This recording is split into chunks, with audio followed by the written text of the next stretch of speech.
Bonjour chers invités, nous nous retrouvons aujourd'hui pour un épisode de l'ESCA Podcast avec 3 distingués invités.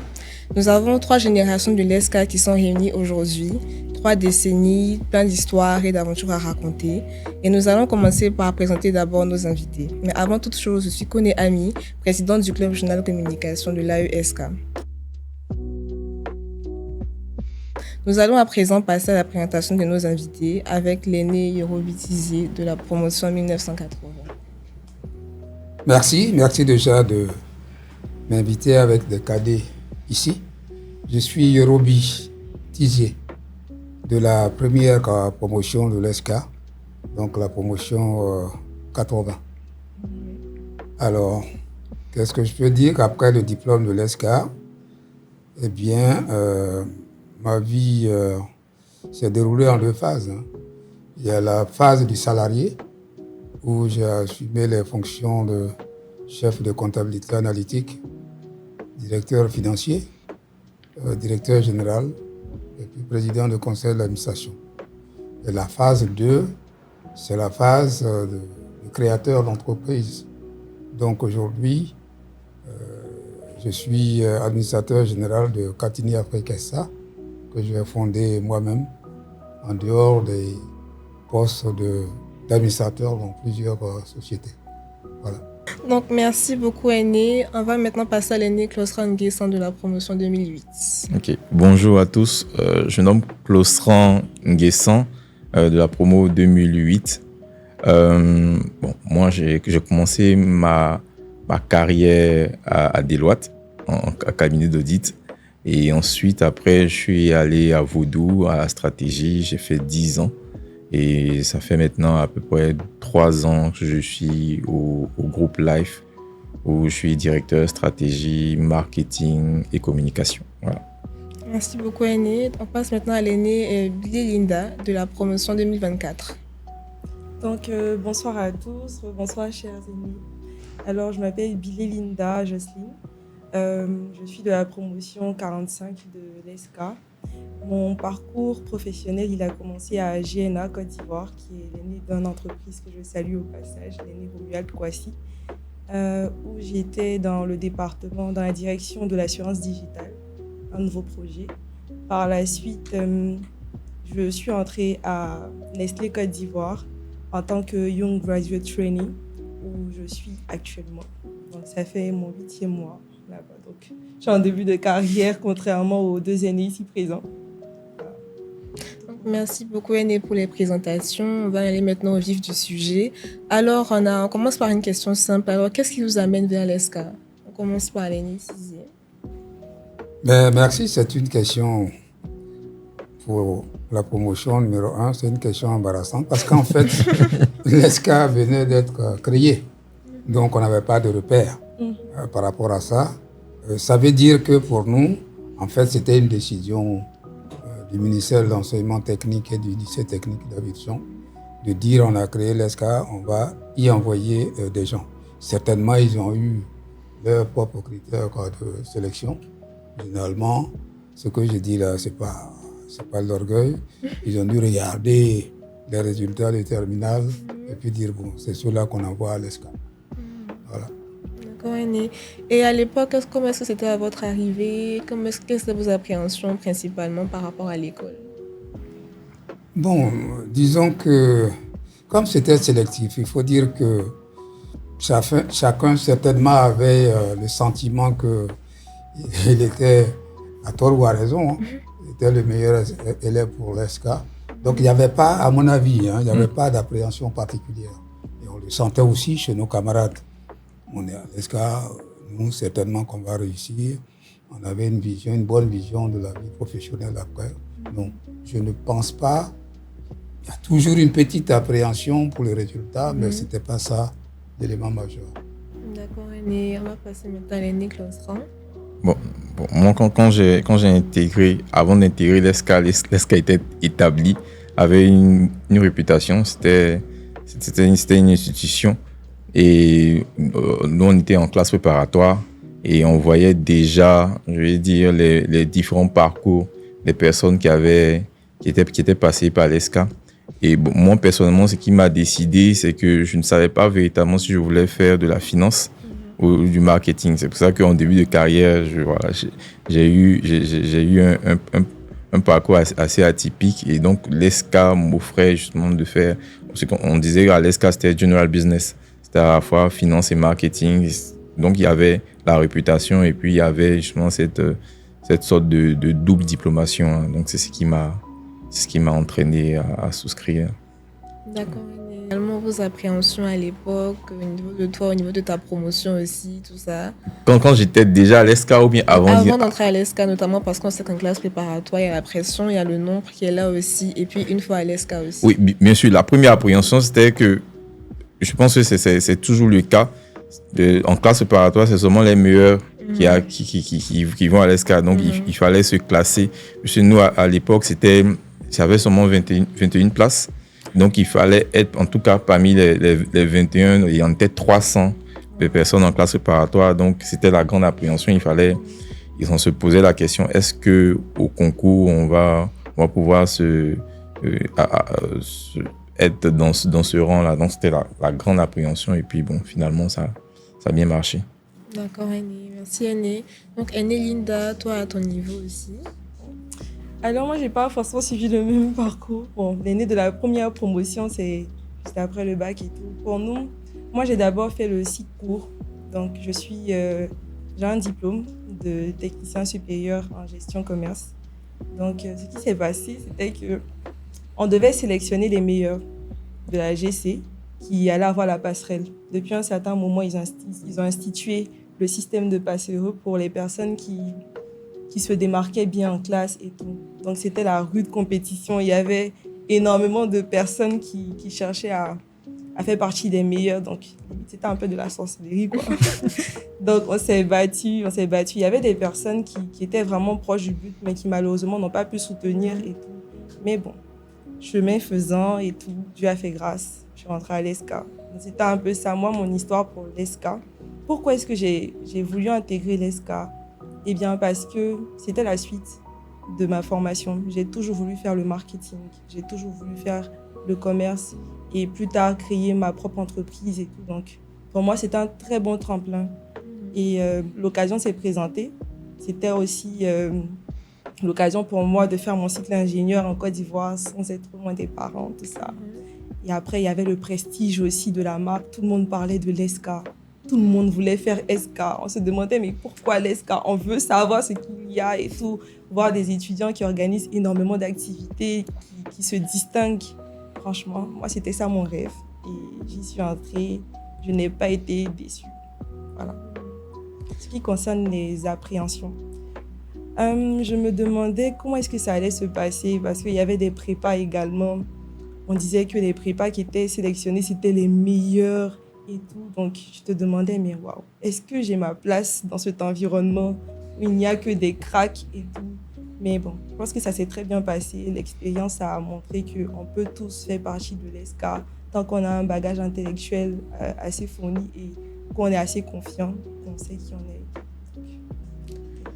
Merci beaucoup, Aîné. À travers vos interventions, on voit que ça n'a pas vraiment changé. Il y a toujours la pression qui est là. Est-ce que je vais rentrer à l'ESCA? Est-ce que je ne vais pas rentrer à l'ESCA? Il y a le nombre en classe préparatoire, en cycle court. On se demande toujours, mais attends, je travaille plus que 7 personnes pour rentrer. Comment est-ce que ça va être? En tout cas, ça n'a pas réellement changé à ce niveau-là. Et Aîné, quelles sont les expériences les plus marquantes que vous avez vécues à l'ESCA? Non, mais il faut dire qu'on a eu la chance, certainement, d'avoir de bons formateurs. Celui qui est venu créer l'ESCA, il avait une idée de créer un établissement de prestige et il le faisait savoir. Et celui qui était le directeur général de l'INSET avait une vision aussi d'un établissement de valeur. Voilà. Donc, une fois cela dit, nous, on a vécu quand même on va dire, s'approprier de toutes ces idées-là et ensuite de les exprimer dans ce qu'on faisait chaque jour.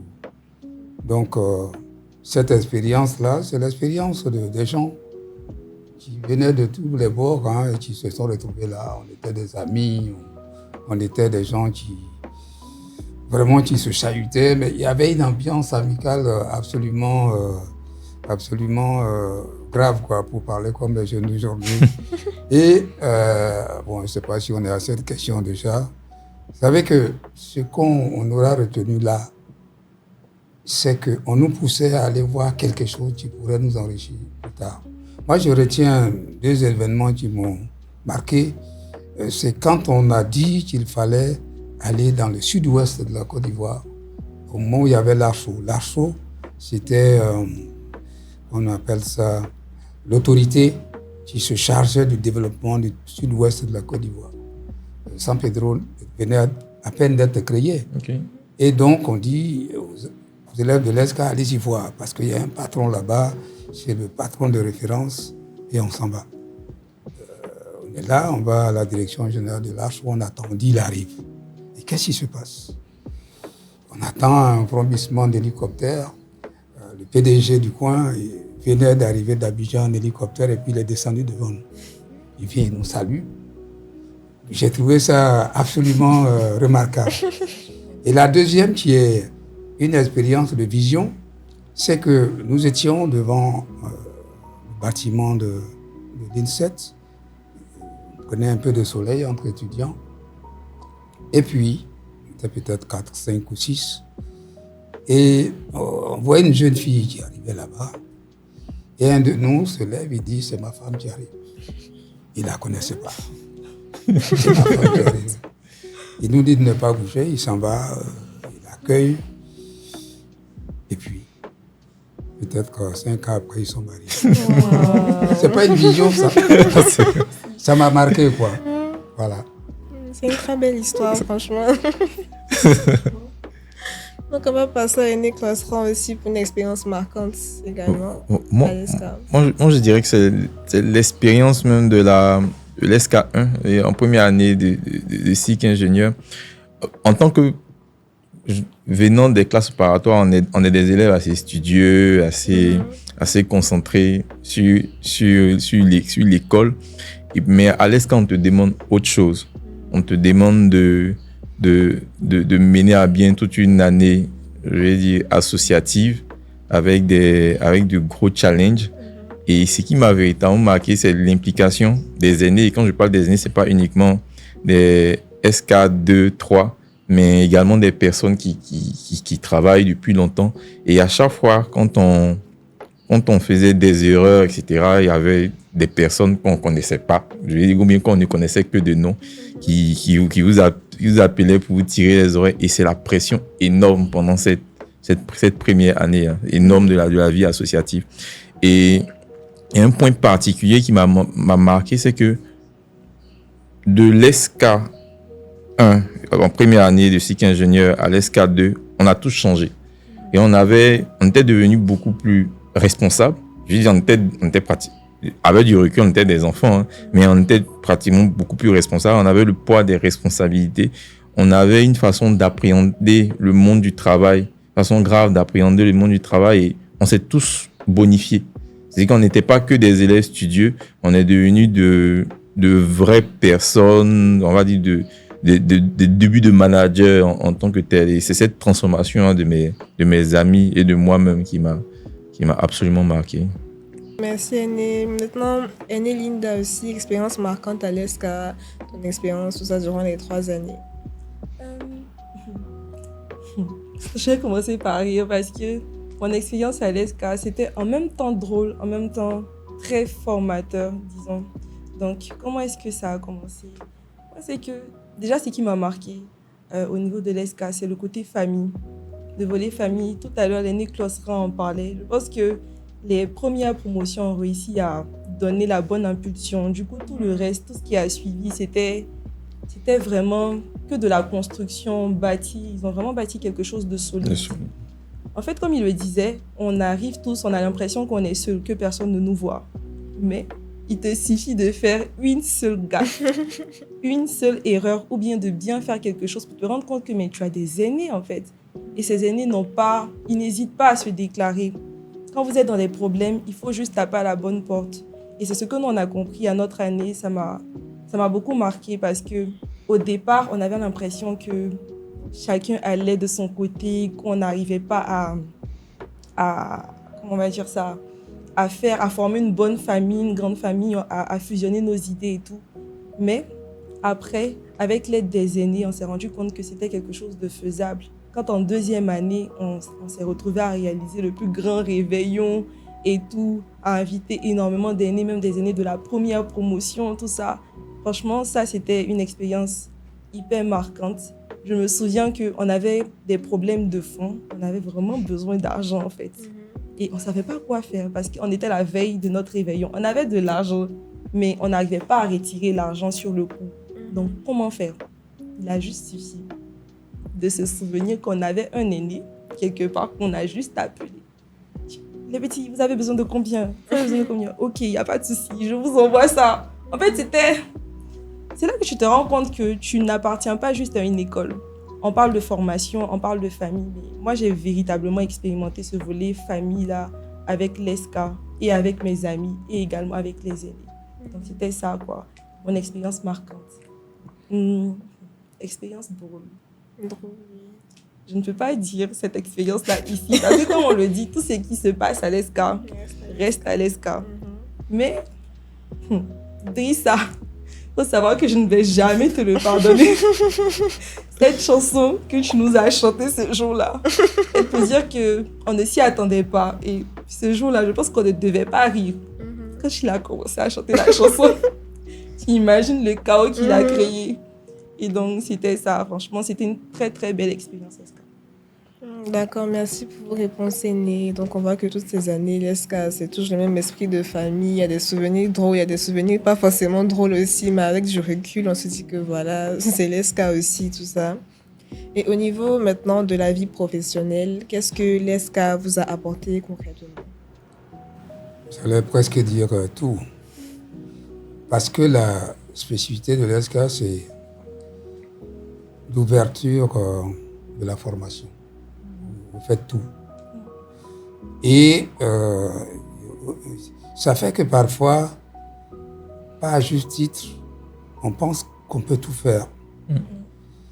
Et moi, je me rappelle qu'on débouchait chez les informaticiens parce qu'on savait programmer en COBOL et puis quelques autres choses, qu'on pouvait faire leur travail à leur place. Je dis, cette façon d'avoir confiance en soi, ça t'accompagne quelque part dans la vie professionnelle. À la limite, on n'a peur de rien. Et ça, c'est un esprit. Quand on dit l'esprit SK, les gens ne savent pas toujours très bien derrière cet esprit SK ce que ça veut dire. Mais en réalité, il faut être de SK pour le sentir. Et je crois que ces cadets qui sont là vont certainement sentir. Bref, cet esprit-là t'accompagne dans la vie professionnelle. Parce que premièrement, beaucoup de matières ne te sont pas étrangères. Deuxièmement, tu attaques ces matières-là avec beaucoup de conviction. Et puis, troisièmement, tu te dis que je le fais, mais il faut que j'ai un résultat. Et c'est cet esprit de résultat que nous a inculqué l'ESCA, nous a beaucoup accompagné dans la vie professionnelle. En fait, je dirais, je dis la même chose. En fait, je pense que c'est cet esprit de résultat qui fait que même lorsque tu arrives dans une entreprise et qu'on te donne un travail à faire, il y a une façon de l'aborder avec ce que les Anglais disent avec de façon boldness, avec une grande conviction qui te démarque tout de suite dans l'entreprise.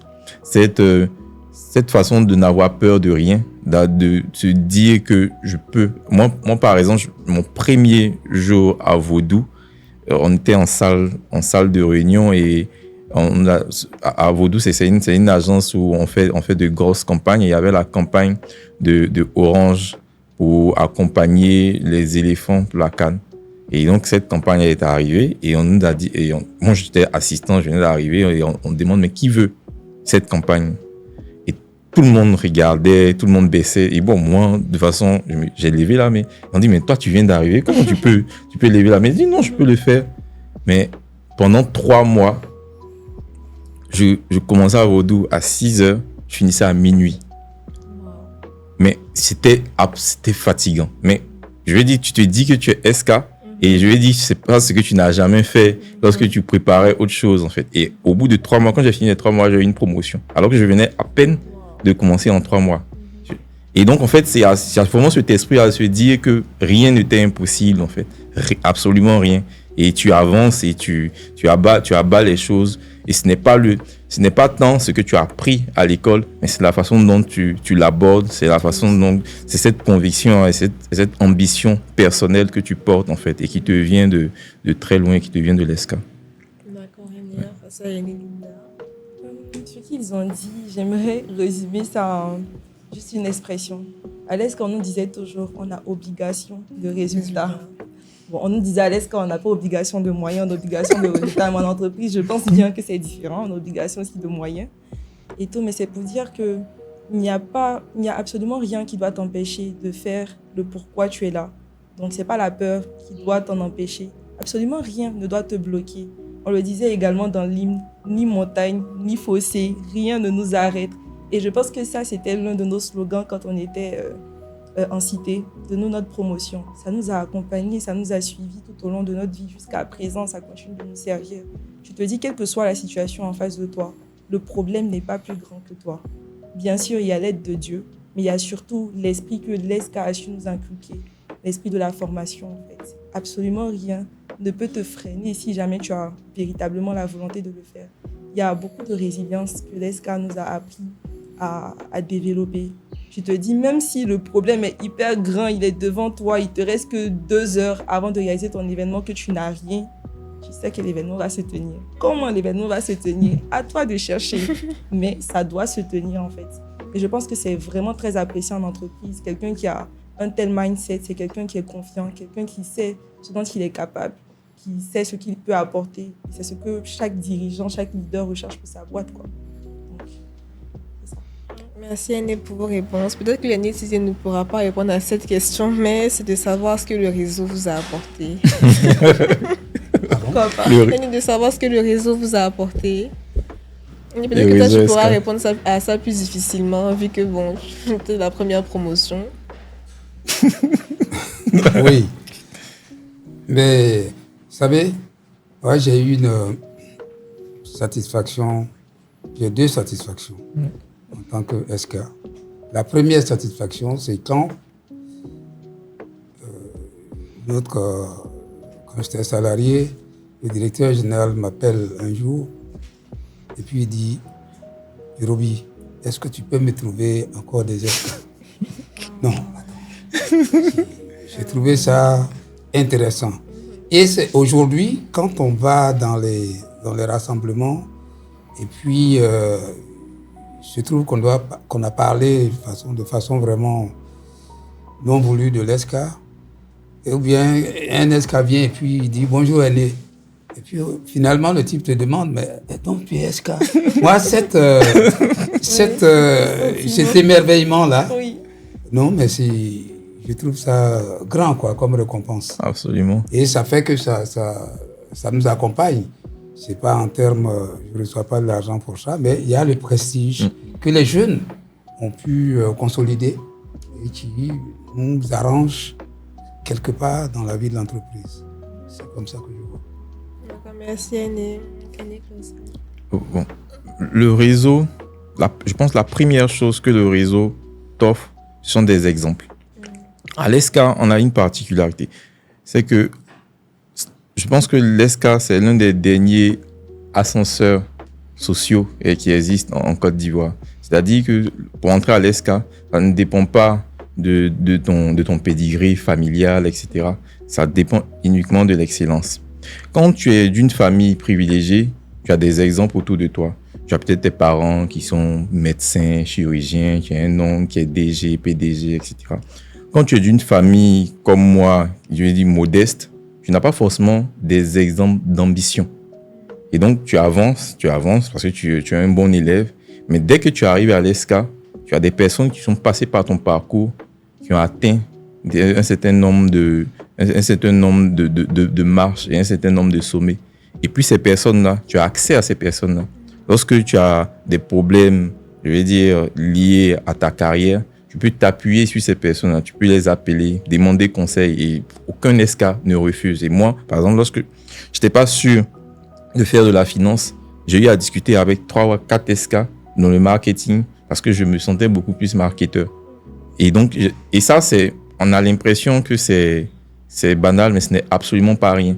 D'avoir ces exemples et surtout d'avoir des personnes qui sont accessibles, qui te donnent des conseils au quotidien, etc. Et moi, même en tant que directeur marketing, il arrive qu'il y ait des aînés qui m'appellent pour me dire « Ah tiens, la campagne que tu as faite là, je pense que tu devrais faire autrement. » C'est-à-dire que tu as toujours l'appui d'une façon formelle ou informelle de ton réseau. Et là, je trouve que ça n'a absolument pas de valeur. Voilà. Merci beaucoup, Linda. C'est ça, ils ont déjà tout dit. En fait, c'est priceless parce que l'ESCA a quoi aujourd'hui, c'est 50 ans, c'est ça. Donc j'imagine pour moi qui suis jeune, qui est terminé en 2024, c'est 50 ans d'expérience. Alors que je n'ai pas 50 ans en fait. Juste pour dire que je peux appeler un aîné de la première promotion, de la deuxième promotion, de n'importe quelle promotion pour me renseigner sur ce qui se faisait dans mon domaine, dans le marketing, il y a tel nombre d'années, ce qui se fait maintenant, comment faire pour ajuster les choses et tout. C'est juste ça, quoi. C'est vraiment beaucoup d'expériences que tu cumules sans toutefois les avoir cumulées toi-même. Mais aussi beaucoup de conseils dans tous les domaines de ta vie. Tout ce que tu traverses là, il y a beaucoup de personnes qui sont déjà passées par là. Quand moi, j'étais au niveau de GNA, je sais que je discutais beaucoup avec l'aîné Romuald, qui lui est PDG de son entreprise. Mais tout ce qu'il t'apprenait, le mindset de l'individu, qui tu deviens, ça dépend des personnes que tu as l'habitude de voir, de côtoyer au quotidien. Comment est-ce que ces personnes-là ont l'habitude de traiter les problèmes de manière zen, de manière, on va dire, avec une certaine ouverture d'esprit et tout. Ce ne sont pas des choses que tu peux cultiver si tu restes là, tu n'as pas de réseau bien construit, je veux dire, tu vois. Et ça m'a beaucoup apporté. Au jour d'aujourd'hui, je sais qu'il n'y a pas de problème que je ne puisse résoudre. Et même si c'est le cas, je sais toujours vers qui aller, vers qui me tourner pour avoir solution. Aujourd'hui, à Nestlé, je n'ai pas de problème. C'est vrai qu'il y a des difficultés et tout. Mais quel que soit le problème qui se présente à moi, il me suffit juste d'appeler. Ils sont tellement nombreux, en fait, les SK à Nestlé. Il suffit juste de lancer ton Teams. Ah, et voilà ce qu'on m'a donné comme problème, je ne comprends pas. Est-ce que tu peux m'aider? On t'aide tellement rapidement, tu comprends facilement les choses et tu avances plus vite, en fait. C'est notre avantage. Je dirais que ça, c'est vrai aussi. Et même moi, à mon niveau aussi, on est encore sur les bancs, mais on a pu le percevoir, notamment pour nos stages, ces vacances-là. Moi, je n'entendais pas à ce qu'un stage vienne un jour à moi aussi facilement. En fait, on me dit, ah, mais tu as été prise là-bas et tout. Même j'étais étonnée, je dis, ah bon et tout. Si c'est pas l'ESCA, franchement, je sais pas où est-ce que j'aurais pu avoir ça aussi aisément, pas me promener pour demander, voilà, mais c'est venu à moi comme ça. Et c'est vraiment priceless, comme tu l'as dit. Désolée de t'interrompre, mais il y a aussi ce petit aspect-là. Les stages, même nos parents sont étonnés, sont impressionnés. Le fait de venir dire à ton parent qui lui sait combien de fois c'est difficile d'avoir un travail. Oui, j'ai été prise dans telle entreprise et tout. On se dit, comment tu as fait? Tu as fait ça toi seul? Il dit, mais aïe, j'ai des aînés. Donc toi, tu parles avec le DG de telle entreprise. Oui, j'ai son contact. On discute tout le temps. Ah bon? Ah ma fille, tu es quelqu'un. Tu vois un peu ce que ça donne, ce que ça laisse comme impression. C'est tout ça, quoi, les gars. Donc, merci Annie pour vos réponses. Il y a une question qu'on a peut-être abordée durant l'échange, mais c'est selon vous, qu'est-ce qui reste inchangé? Peut-être un mot, une chose qui reste inchangée, un concept au niveau de l'ESCA. On a parlé déjà de l'esprit de famille, mais vous pensez qu'il y a quoi encore qui reste inchangé à l'ESCA? Bien, si c'est à l'intérieur de l'école, disons que ça tourne toujours autour de cette idée d'esprit. ESCA, ça n'a pas changé. C'est resté fondamental. Mais il faut quand même ajouter une chose, c'est qu'il y a une progression, moi, qui m'a surpris. C'est-à-dire que les jeunes SK, ils ont réussi à renforcer la situation de telle sorte que nous-mêmes, première promotion, on sent que ça a bougé. On sent que ça a bougé parce qu'il y a une avancée dans la confiance en soi. Il y a une avancée dans l'esprit de résultat qu'on a dit tout à l'heure. Et ils ont créé, ces jeunes-là, ils ont créé ce que je pourrais appeler la hiérarchie sociale et pédagogique à l'intérieur de l'ESCA, c'est-à-dire la notion de grand frère aîné. Ça, nous, on ne l'a pas expérimenté puisqu'on n'avait pas de bien sûr. Mais après, c'est vous qui l'avez créé et ça a pris, franchement, c'est une dimension qui m'épate. Parce que figurez-vous, nous avons des SK qui sont des ministres. Hein? Et puis quand on va à des réunions, et puis je suis là, et c'est délicieux quoi, de dire « Ah, grand frère, bonjour !» Alors que c'est lui la personnalité. Donc ça, c'est l'esprit SK. Donc ça a démarré, ça a été renforcé. Et puis ça se poursuit avec encore beaucoup plus de dynamisme à mon avis. Vous voyez. Merci Aîné. Selon toi également, qu'est-ce qui reste à changer à l'ESCA? Oui, il y a justement, l'aîné parlait on dit le respect sacro-saint des aînés. Quand je suis arrivé à l'ESCA, on dit, tu sais pourquoi on met sacro et saint en même temps? C'est parce que c'est la valeur cardinale. Il y a ça, il y a l'esprit de résilience et puis il y a la famille. Mais vraiment, je tiens à insister sur la famille parce que, comme je dis, nous, on est 21 à l'école, dans notre promotion. On se parle tous les jours. C'est-à-dire, même mon frère, je ne lui parle pas tous les jours. On se parle absolument tous les jours. À chaque fois, on parle de sujets politiques, on parle de nos carrières, on parle de nos familles, etc. Et on est vraiment des frères. Et ça, c'est remarquable. D'accord, Aîné Linda. Qu'est-ce qui n'a pas changé? Je pense que je ne pourrais pas tellement me prononcer là-dessus parce que je suis sortie il n'y a pas longtemps. Ce sont les mêmes choses qu'on a faites que vous êtes en train de faire. Oui. Mais bon, je pense qu'il y a un seul volet que j'aimerais souligner, c'est la progression, comme Lenny vient de le dire. On remarque qu'il y a de l'adaptabilité dans ce qu'on fait à l'ESCA. Du coup, ça se dit, on ne fait pas que dire que les ESCA sont intelligents, on le voit de par leurs actions quotidiennes. Aujourd'hui, j'ai remarqué qu'on utilise beaucoup plus les réseaux sociaux, on utilise beaucoup plus les moyens technologiques qui sont à notre disposition pour communiquer. Et ça, c'est très bien. C'est très bien. Déjà, ce podcast qu'on a initié et tout, c'est une très belle idée, c'est une très belle innovation. Ça montre que les choses évoluent, en fait. On ne reste pas statique en se disant à l'ESCA, c'est comme ça qu'on fonctionne. Il y a un manuel de procédure et tout. Oui, le manuel de procédure pour certaines choses, ok. Mais il y a également le petit esprit d'innovation pour élever un peu les standards, quoi. Merci beaucoup, Aîné, pour tout ça. Franchement, c'est un magnifique moment qu'on est en train de passer. J'ai même pas envie de clôturer. On va passer à la question de clôture qui est votre conseil pour la nouvelle génération. Très bien, merci. Je pense que le conseil, ça a transpiré dans tout ce qu'on a dit. Pour les SK futurs, je reste toujours à souligner, on va dire, l'esprit des résultats. Et puis la défense du profil SK.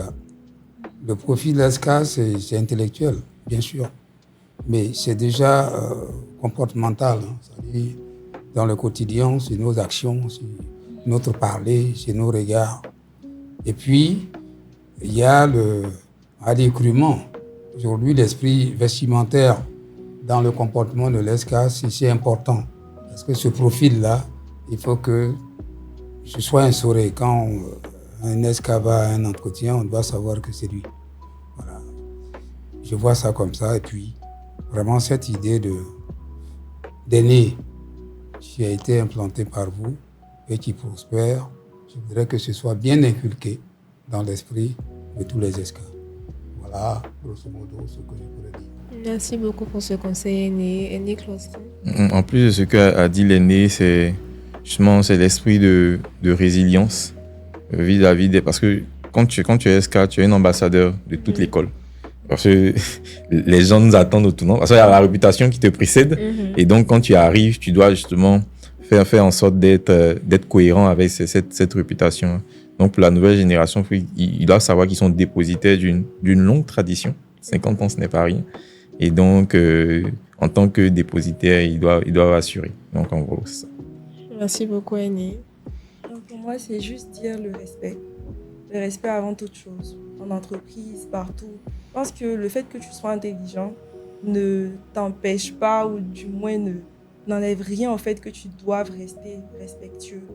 Donc tu dois respecter ta hiérarchie, quel que soit le temps, quelle que soit la personne en face de toi.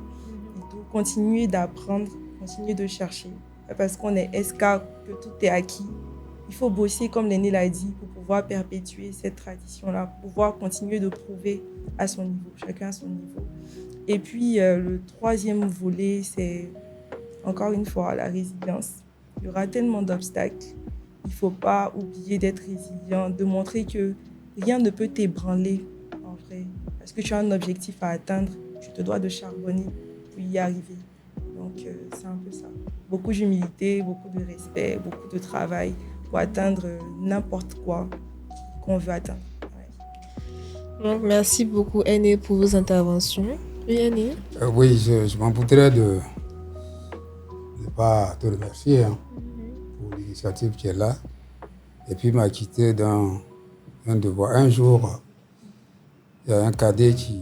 Parce que j'ai le diplôme numéro 1 de l'ESCA. Ok. Et il m'a dit, il peut voir. Il dit, il peut voir ce diplôme numéro 1. Mais dans les déménagements et tout ça, j'avoue que je ne sais pas comment retrouver. Alors je lui ai fait la promesse que j'allais trouver ça un jour.